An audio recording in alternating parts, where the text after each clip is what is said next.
Hey, so I want to make a video going over my LA League starter. Just cover the leveling, the start of Atlas, end of Atlas, farming, and like full MF swap. So yeah, the difference between my LA League starter and others is probably just having a full, fledged out MF setup, as I do MF quite a bit, as people might know. So the first thing we should go over is the nerfs, the changes, all that. So LA, if anything, was mostly buffed. So Common Spirit was nerfed, so race setup is pretty much dead. I'll go over the alternatives later on. But yeah, race setup is dead in my opinion. But you didn't have rage at the start of the game, right? And both Lion Arrow, as we see here, and Ballistas were buffed. So Lion Arrow now has the Helmet Enchant that it did have before. Skill now has up to +2 additional enemies. This was the Helmet Enchant, and now just having the quality for free. And this is a pretty big buff because the quality before was garbage. So LA got strictly buffed early on. And then Ballista, as you can also see, has +1 arrow over 20% increased fire damage. +1 arrow is a lot better. So yeah, Ballista was also buffed essentially.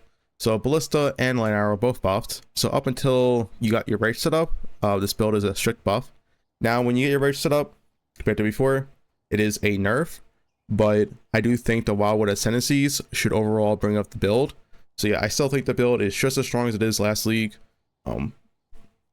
Maybe slightly weaker at certain points, but yeah, it's definitely by far the best build to start if you want to make a lot of currency early on in the league. So yeah, let's get on with the guide now. So I have LA Leveling, LA League Start, and LA MF. I'll have all these POBs linked down below, but we'll go over to leveling real quick. So for the leveling, I don't have any notes. It's not like that hand-holdy, but it's pretty simple. It's a rain of arrows until you go LA level 67 or whatever. Galvanic arrow to level 12, then rain of arrows. Artillery ballista, you shot no ballista until you get level 28. And then this, frenzy, frost blink, basic setups. This is via 2-link. You don't need blink arrow and frost blink on a 4-link. You just need mana forge arrows and frenzy on a 2-link. Auras are gonna be precision, haste, and anger. I think this is pretty underrated. A lot of people don't do this. But having both haste and anger for level, it gives you a massive amount of damage and speed from haste. And all you need to do to activate it is get charisma later on. So yeah.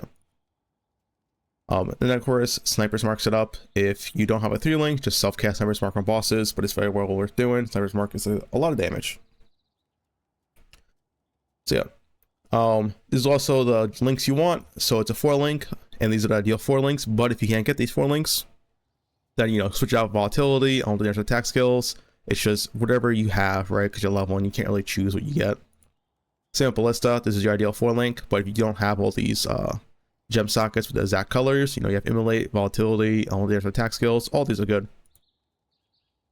Move on to the tree real quick. So basic LA level entry.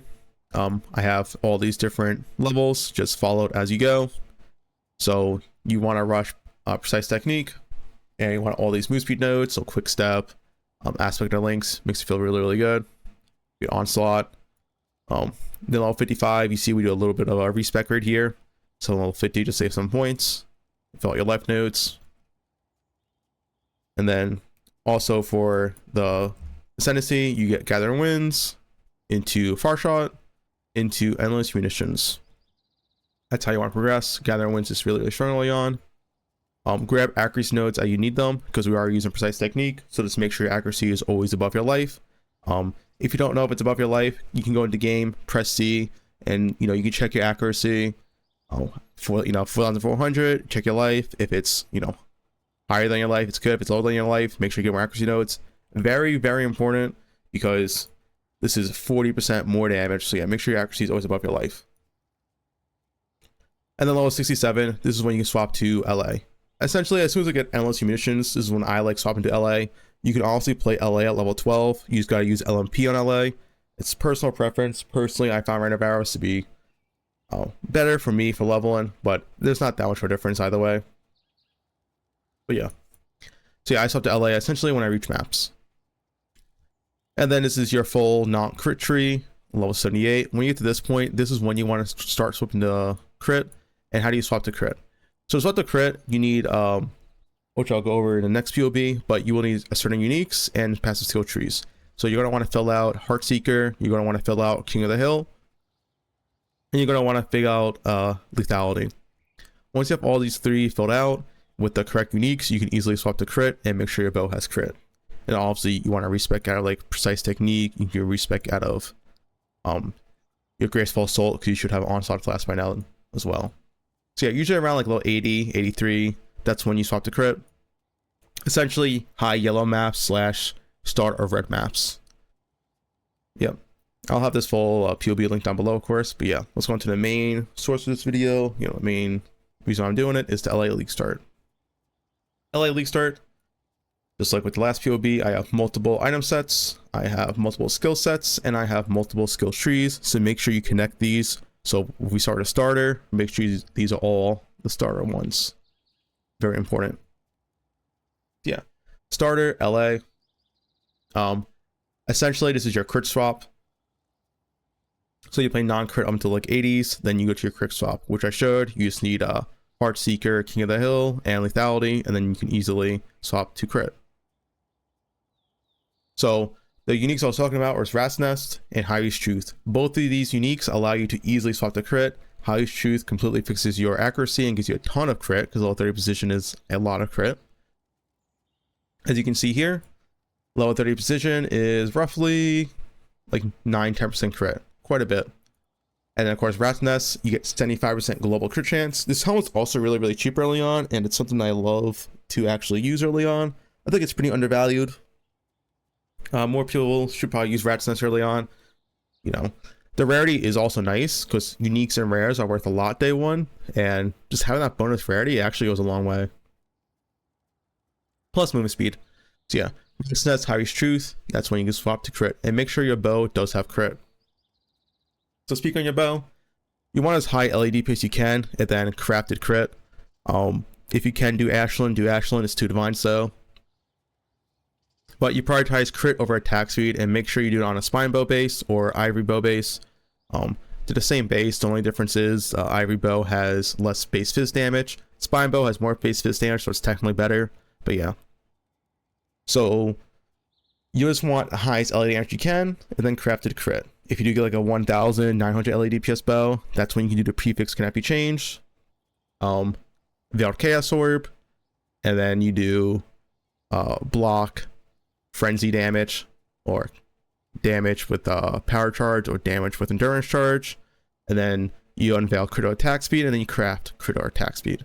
So yeah, very easy to make this bow. It costs 2 divines or less. Without attack speed, this is like a 50 chaos bow or something. Really easy to SSF as well. Quiver. Quivers is like a few divines. To make this cheaper, get with the damage of bow skill. So just get light arrows to attacks, crit multi, max life, and attack speed. But I'm just showing here what you ideally want to go for. The base type for the arrow is best, but you know, use any base type if it has all the ideal stats you want when you're searching on trade for your quiver. You can also craft this really easily. If you don't know how to craft this, later on, essentially all you do is spam multi-essence. Actually, no, my bad. You spam lightning essence until you roll multi. Then you just do can I roll attack mods, and you do the exalt / annul method until you get, you know, high tier maximum life and high tier damage of both skills. I have a video guide on how to do that, by the way. But yeah, at start though, just get like max life, crit damage, light arrow attacks. Usually pretty cheap, like 30 to 50 chaos. We want to damage of both skills. That's usually when it gets to like 3-4 divines. But yeah, these are the most expensive pieces early on, but you can make them cheaper as you go.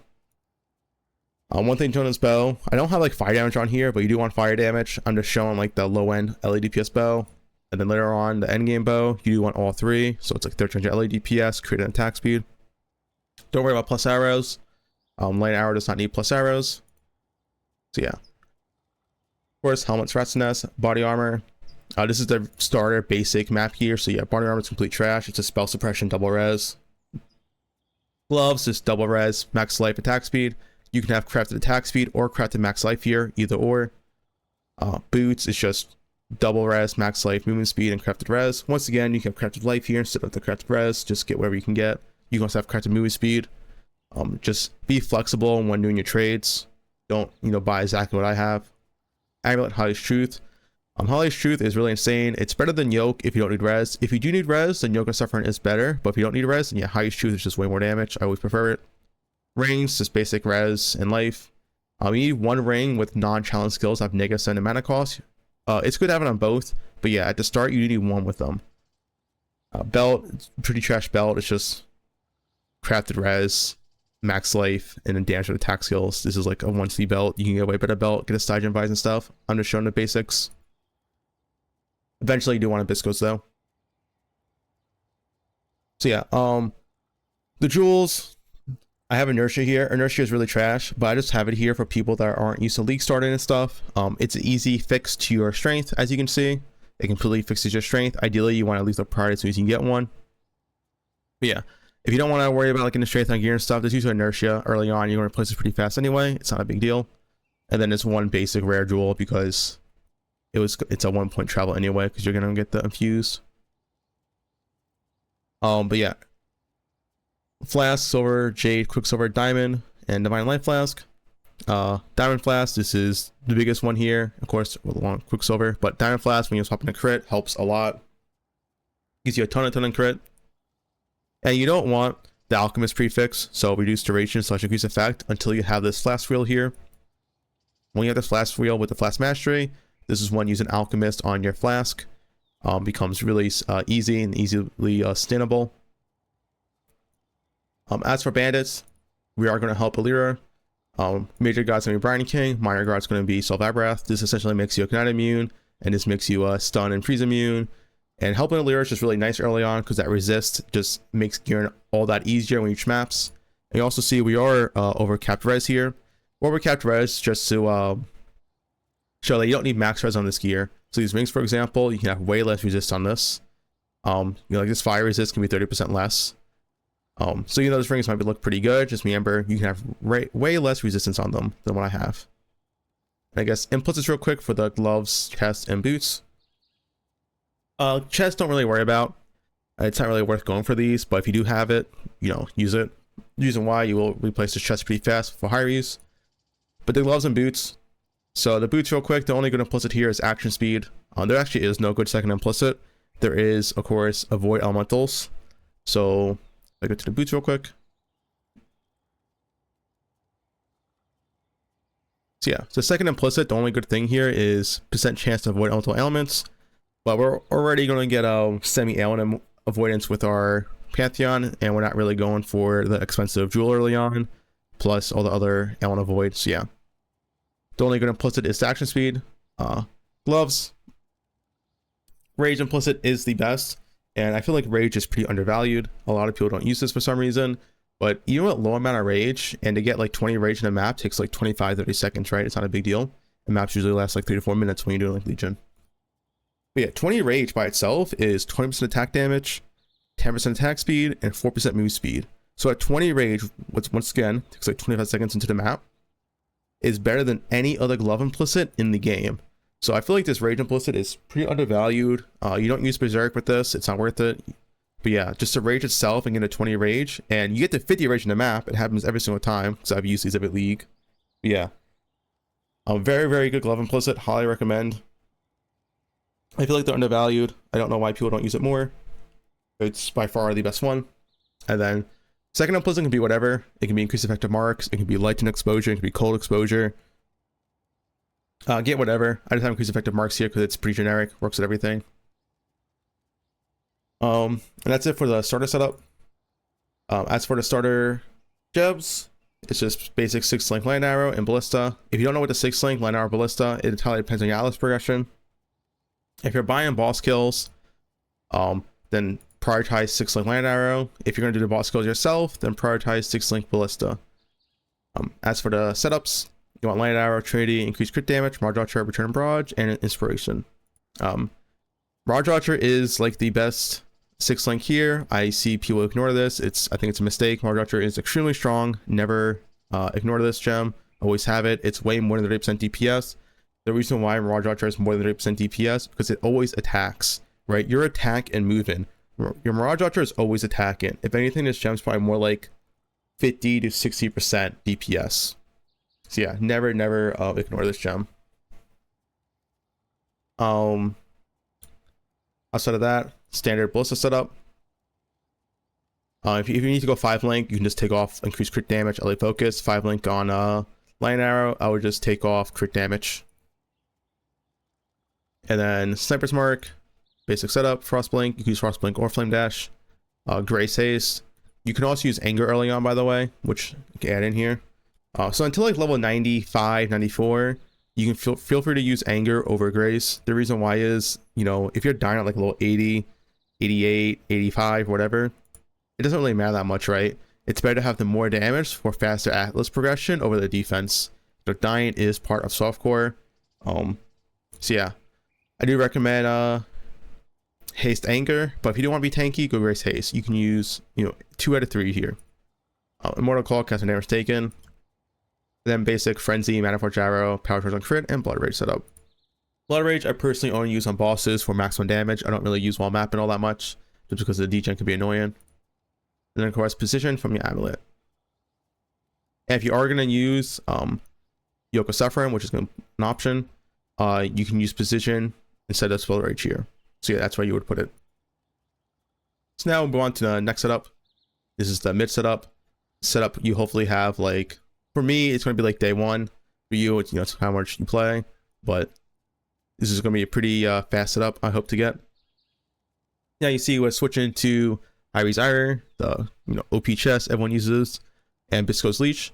So you can use Bisco's Leech, or you can use Shadows and Dust. It's up to you. I prefer Bisco's Leech just because it gives quant and rarity. And any amount of quant and rarity early league is massive, because uniques and even basic rares are worth a lot of currency early on. So yeah, I definitely recommend use Bisco's Leech over Shadows and Dust. But if you want to use Shadow and Dust, feel free to. You will drop Bisco's Leech later on and use Headhunter, and then of course use Shadow Dust in your gloves. So yeah, Rampage, always strong. Outside of that, the main change here is getting Lethal Pride and Inspired Learning. I think Inspired Learning is like 5 to 8 divs early league. Not too bad when you're just blasting Legion. 5 to 8 divs is literally less than 1 hour. But yeah, Lethal Pride, don't copy this Lethal Pride 1-to-1. We're using Lethal Pride to solve our strength issues, and also gives you a decent amount of life. But yeah, 107 strength to 238. So yeah, just get any amount of double damage you can, or intimidate. You're mostly just using it just to solve all your strength issues though. Do not copy this 1-to-1, get 1 and 2 double damage, and you're completely fine. Inspired Learning, really nice because it's so easy to fit in. You're already taking like all these notables anyway. Very strong in Blast and Legion. You could go 2 Inspired Learners, but I think 1's good enough. Especially since you want to rush Headhunter and you don't want to waste too much currency on other items. Yeah. Bow and cover is the same. You can use this bow all the way up until Headhunter. Personally, I'm probably going to try to get like a 1.1 or 1k LA DPS bow and then stick with that until Headhunter. Helmet, we're still using Rat's Nest, but you have options here. So you can use Devoto's Devotion, you can use Rat's Nest, or you can use the Goal. So the Goal is pretty good because if you're doing Atlas strategies with the shrine nodes and you put in shrine compasses on your map, then you get a lot of value out of the Goal as you're getting like 2+ shrines a map, and you're increasing those shrine buffs and you're increasing those shrines durations. So yeah, the Goal is really strong. If you do like using it, feel free to. I might actually use it myself, but yeah, you can use any of these helmets. They're all good. It's just kind of like personal preference and all that. Devotos is nice if you're lacking Chaos Res, by the way. If you are lacking Chaos Res, I do recommend Devotos. It is pretty nice. Yeah. Outside of that, Skill Gem stays exactly the same. You do have the option of swapping to Storm Rain now. So there is a 6-link Storm Rain setup you can do. Storm Rain, Manifold Arrows, Life Tap, Conk Effect, Elemental Damage Attacks, Increased Critical Strike Damage. So I'm going to swap to this after I have enough damage to where I feel like I don't need it for Legion. I do recommend staying with Artillery Ballista until, you know, you have all your 4 Watchstones plus yeah, your 4 Watchstones and your map completion done, I guess, because Artillery Ballista is more damage than Storm Rain. But yeah, as soon as you just blast in Legion, all your bosses are done, all your Watchstones are done, you can then just swap to Storm Rain and no longer use Ballista. And the reason why this is nice is Ballista's an extra button, this be free button. You want to press anything. So yeah, do recommend this as soon as you don't need the damage. And yeah, I guess if you don't know, this build can do Uber Elder, it can do Maven. I did this all last league, completely solo. Maven and Uber Elder. You can also just buy the boss carry, it's completely up to you. But yeah, it is fully uber elder and viable, although you do require a little bit of skill. So yeah, that's it for the change from the mid to high end. Now, essentially for the end game setup, this is where you're going to be fully using until Headhunter. We're now putting in a Death Rush. So for a Death Rush, it can be a little bit hard to put in since you lose a lot of resistance. So you will need better resist on your gloves and boots. So here, these gloves are triple res. You can use crafted life here, by the way, to make it cheaper. Triple res boots and high res ring. So yeah, when you start the Death Rush, and the reason why I don't want to start the Death Rush is to make up for the lack of movement speed from not having Berserk. Like you see here, we are 272% move speed now. And also Death Rush gives you some tankiness because you get some damage reduction from Adrenaline. So not as squishy as well. But yeah, that's the whole change from this setup to this. It's just adding Death Rush. And of course the cluster swap. Do get a cluster whenever you can. As you can see here, 4.7 million damage to 3.5 million damage. So yeah, cluster swap is a huge damage increase. Do try to swap to it when you can. It's very well worth it. You can drop the leech, or you can still keep this. I think last league I kept the leech, but if you want to drop it, feel free to drop it. Very, very good. Also, one thing to mention for a starter build, make sure you do grab this as fast as possible. The marked enemies can't regenerate life. It's really, really strong when doing Maven and Essence. So yeah, I do recommend to pick this up as soon as you can. You'll know it vastly helps out in these Maven boss fights. But yeah. So the only difference between this one and the other one is just the cluster swap. It adds a lot of damage.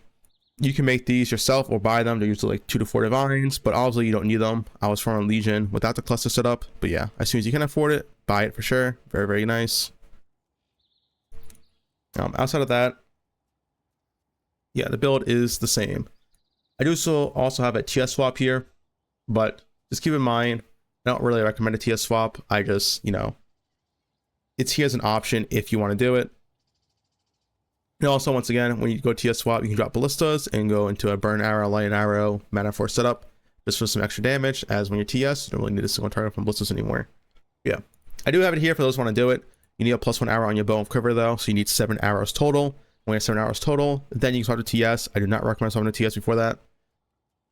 Light arrow is really, really strong. It's personally what I'm going to stick to for the whole way through until Headhunter and even early Magic Find. I'm going to be playing light arrow over TS just because it's way less requirements. I think it's way better to have like a 1300 LA DPS bow than 1100 LA DPS bow with like +1 arrow. Yeah, but if you do want to start a TS, I do have the setup for you. Gear, like I said, don't the quiver and bow that changes, but the passive tree is pretty much the same. I do have the swap right here though if you do want it. Essentially, you're dropping Pierce because Pierce is not that good with tornado shot, and then you are going chain on your ascendancy and dropping focal point. But yeah, that's all you gotta do for the TS swap. Very simple, very easy. Once again, I recommend to stick with LA, but you can swap to it if you want to. One thing to mention for LA, because I got this question a lot.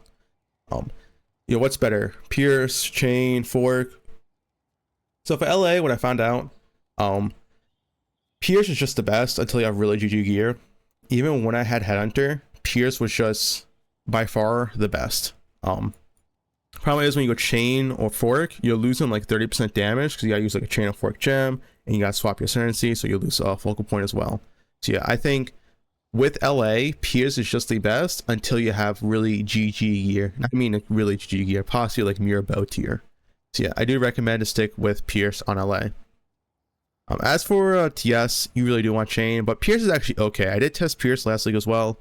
Pierce is okay, but yeah, I do recommend chain. Yeah, that's it for the LA League start. Now I just want to the last one, which is the LAMF. So LAMF, once again, like all the other ones, I have multiple setups here. Make sure they match. So I start to no haste setup. This is the very budget, well, I should say budget, but like bare bones setup I would do for MF. So yeah, we have Headhunter. I personally don't MF until you have Headhunter. Also, let me change this entry real quick. This is from my old POB. Yeah. I don't MF until I have Headhunter. So it's what I recommend. I think it's really, really mandatory when doing the bow build MF. It feels kind of bad without it. But yeah. So for this build, you're also going to want a good bow. 1300 LA DPS bow, 1200 LA DPS bow, whatever you can get. basic bowcraft, the +1 hour quiver. +1 hour quiver is not that needed though as LA, but it is nice to have. Helmet, the basic MF helmet. You want intelligence, life, double rarity. Once again though, if you're just starting out as MF, you can also sacrifice a lot of this rarity. You don't need it. It's just, this is what you want to go for, right? I'm just showing you your ideal stats. You don't need this, but this is your ideal stats. Green Embrace, the +1 socket of gems is important. Get lower quant if it's too expensive, but +1 socket of gems, you really need it for your aura setups. Without this, you can't use all your auras.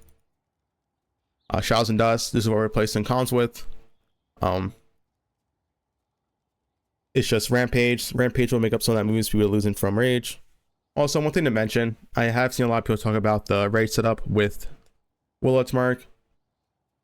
The reason why I'm not going to do it is that Sniper's Mark is absolutely insane damage, and I feel like sacrificing Sniper's Mark for Rage is just not the move. As you can see here, Sniper's Mark on this setup is 55% damage. I think Berserk's like 45% damage, but it's on 100% uptime, right? Yeah, so I think Sniper's Mark is better than the Warlord's Mark setup. If you want to use the Warlord's Mark setup, go for it, but that's just my opinion on it. I might try it out during the league, but I think, yeah, Sniper's Mark's really strong. It's also less of a hassle to set up. Problem is with the Warlord's Mark setup, you cannot freeze, so you need to use stuff like Brittle, which is, I don't really personally like that much. And you also then need a way to do cast on crit Warlord's Mark, which is more gems. So yeah, personally, I think Sniper's Mark's better. That's why I'm mentioning it real quick. So yeah, outside of that, boots, moves be corruption. This can be spell suppress. This can be max life. It's just one good corruption I'm showing. Amulet, new best in slot. I made a video about this. Other people have as well. But yeah, this is your new best in slot amulet. It's way better than Great Wolf, and it should be way cheaper than Great Wolf, unless the base of those amulets like 200 divines, which I doubt it. The base of those amulets are gonna be like 20 to 50 divines. Also for this amulet, you can use like a Bisco's, you can use a Great Wolf, you can use whatever you can get, right? You can use like a really cheap Great Wolf. But yeah, essentially, this is 20 quant, 9% multi, 110 max life. How you make this is pretty simple. You spam crit multi essence until you roll quant, and then you craft the life, because it's 55 crafted life, doubles goes to 110. It's not a crit multi because it's 41 crit multi from the essence. Then you use Catalyst. Catalyst brings us up to 49, and then an extra 41% for an 100% increase effect, as they're additive as far as I'm aware. So yeah, 90% multi, 20% quant, 110 max life. It's a really cheap craft. It just depends how much the base of this is worth. If the base is just way too expensive, like it's over 100 divines for some reason, then just use a Great Wolf until you can afford this. Basic Venters. Venters, make sure you prioritize lightning resist and cold resist. Fire resist is the least important. You want to make sure with Divination Distillate, you have over 50 overcapped cold res and 50 overcapped lightning resist. The reason for this is that there's altars in the map that give you -50 lightning resist and -50 cold resist, but they don't give you -50 fire resist. So yeah, fire resist is the least important. Just make sure you're overcapped on cold and lightning only. You do want KS res too. KS res is important. We're getting KS res from this watch star right here. But you can also get KS res on your helmet instead of rarity. So yeah, do not skip out on KS res, or else you will just die a lot.